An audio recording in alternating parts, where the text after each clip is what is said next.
Hello, எல்லாருக்கும் நமஸ்காரம். Welcome to Girija's kitchen. இன்றைக்கி நாம் என்ன பார்க்க போகிறோம்னா சவ் கேரட்டு பாவக்காய்லாம் வச்சு ஒரு மிக்ஸ்டு வெஜிடபிள் கறி பண்ண போகிறோம். ஆற்றுல எல்லாம் கொஞ்சம் கொஞ்சம் இருந்தது காய்கறி, அது எல்லாத்தையும் பொடியாக கட் பண்ணி வச்சுருக்கேன். இந்த பாருங்க, ஒரே ஒரு சவ் இருந்தது, பொடியாக கட் பண்ணி வச்சுருக்கேன். ஒரு கேரட், 2 சின்ன பாவக்காய், அப்புறம் ஒரு 3 உருளைக்கிழங்கு. இது 4ஐயும் வச்சு ஒரு மிக்ஸ்டு வெஜிடபிள் கறி எப்படி பண்ணுறதுன்னு பார்க்கலாம். கடாயில் எண்ணெய் விட்டுருக்கேன், ரீஃபைண்ட் ஆயில். எண்ணெய் காஞ்சி எடுத்து கடுகு சேர்க்குறேன்.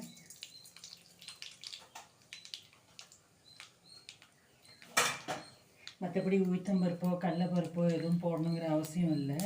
இப்போ கடுகு கொஞ்சம் பொடிஞ்சு வந்துட்டுருக்கு இல்லையா, வெடிச்சிருக்கு இல்லையா, கொஞ்சமாக சீரகம் சேர்க்குறேன். சீரகம் சேர்த்துட்டு நான் 2 பெரிய வெங்காயம் கட் பண்ணி வச்சுருக்கேன், ஒரு 3 பச்சை மிளகாய் இது இதில் சேர்க்குறேன். முதல்ல இந்த வெங்காயமும் பச்சை மிளகாயும் கொஞ்சம் நேரம் வதங்கட்டும். வெங்காயம் பச்சை மிளகாய் வதங்கிடுச்சு இல்லையா, நம்ம கட் பண்ணி வச்சுருக்கிற பாவக்காவை சேர்க்குறேன். கேரட்டு, சவ் அப்புறமா கட் பண்ணி வச்சுருக்கிற உருளைக்கிழங்கு. இப்போ இதுக்கு தேவையான உப்பு சேர்த்துடலாம். இந்த பாருங்க, இந்த உப்பு கரெக்டாக இருக்கும். இது இப்போ நல்லா சுருளாக வதக்கிக்கலாம். எல்லா போட்டுக்கிற காய்கறி பாவக்காய் கேரட்டு சவுசு உருளைக்கிழங்குலாம் நல்லா வெந்து வரணும். அடுப்பை இப்போ சிம்மில் வச்சிடலாம். சிம்மில் வச்சுட்டு ஒரு தட்டை போட்டு மூடி வச்சுட்டு அப்பப்போ கிளறி விட்டோம்னா எல்லா காய்கறியும் நல்லா வெந்து வந்துடும். தட்டை போட்டு மூடி வைக்கிறேன், அடுப்பு சிம்மில் இருக்கட்டும். 5 நிமிஷத்துக்கு விட்டுருக்கு. அடுப்பை சிம்மிலே வச்சுட்டு இந்த மாதிரி பரட்டி விட்டோம்னா நல்லா குக்காகி வந்துடும். எக்ஸ்ட்ரா எண்ணெய் விடணுங்கிற அவசியமே இல்லை. முதல்ல கடுகு ஜீரகம் தாளித்தோம் இல்லையா, அந்த எண்ணெயே போதுமானது. மஞ்சப்பொடி சேர்க்குறேன்.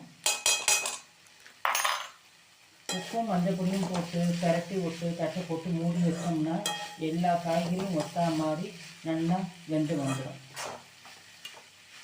ஆல்மோஸ்ட் பாதி குக்காக எடுத்து உங்களுக்கு பார்த்தா தெரியும். இந்த பாருங்கள், இன்னொரு 5 நிமிஷம் 10 நிமிஷத்தில் நல்லா வெந்து சுருண்டு வந்துடும். தட்டை போட்டு மூடி வச்சிடலாம். இன்னொரு 5 நிமிஷம் கழிச்சு பார்க்கலாம்.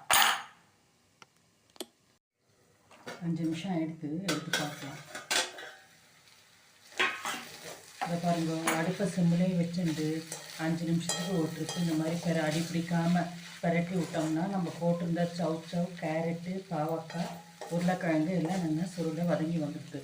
போட்டிருந்த பச்சை மிளகாய் கூட பாருங்களேன், நிறம் டோட்டலாக மாறி வந்திருக்கு. இப்போ இதுக்கு காரப்பொடி சேர்த்துடலாம். ஏற்கனவே ஒரு 3 பச்சை மிளகாய் போட்டிருக்கோம் இல்லையா, அதனால் ரொம்ப காரம் தேவைப்படாது. ஒரு 2 ஸ்பூன் மட்டும் சேர்த்துக்கிறேன். சேர்த்துட்டு எனக்கு பெருங்காயம் பிடிக்குங்கிறதுனால போடுறேன், இது ஆப்ஷனல். உங்களுக்கு பெருங்காயம் வேணான்னா அப்படியே விட்டுடலாம். இது ஒரு 2 நிமிஷம் இந்த காரம் நெடி போகிறதுக்கு ஒரு 2 நிமிஷம் பரட்டி விட்டுட்டோம்னா அவ்வளோதான், நம்மளுடைய டேஸ்டியான மிக்ஸ்டு வெஜிடபிள் கறி ரெடி ஆகிடும். ஒரு 5 நிமிஷம் இருக்கட்டும் அடுப்புலையே. இதை பாருங்கள், காரப்பொடி போட்டு 5 நிமிஷம் பரட்டி விட்டாச்சு. இப்போ அடுப்பை ஆஃப் பண்ணிடலாம். அடி பிடிக்காமல் கிளறி வந்துட்டுருக்கேன் பாருங்க.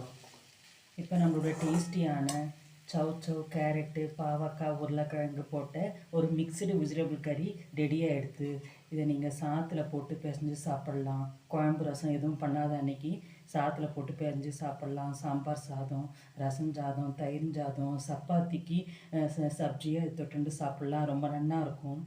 நீங்களும் உங்கள் இடத்துல ட்ரை பண்ணி பார்த்துட்டு மறக்காமல் எனக்கு கமெண்ட்டில் சொல்லுங்க. என்னோடய சேனல் பிடிச்சிருந்தா சப்ஸ்கிரைப் பண்ணுங்க. I hope you are like this video. Thank you.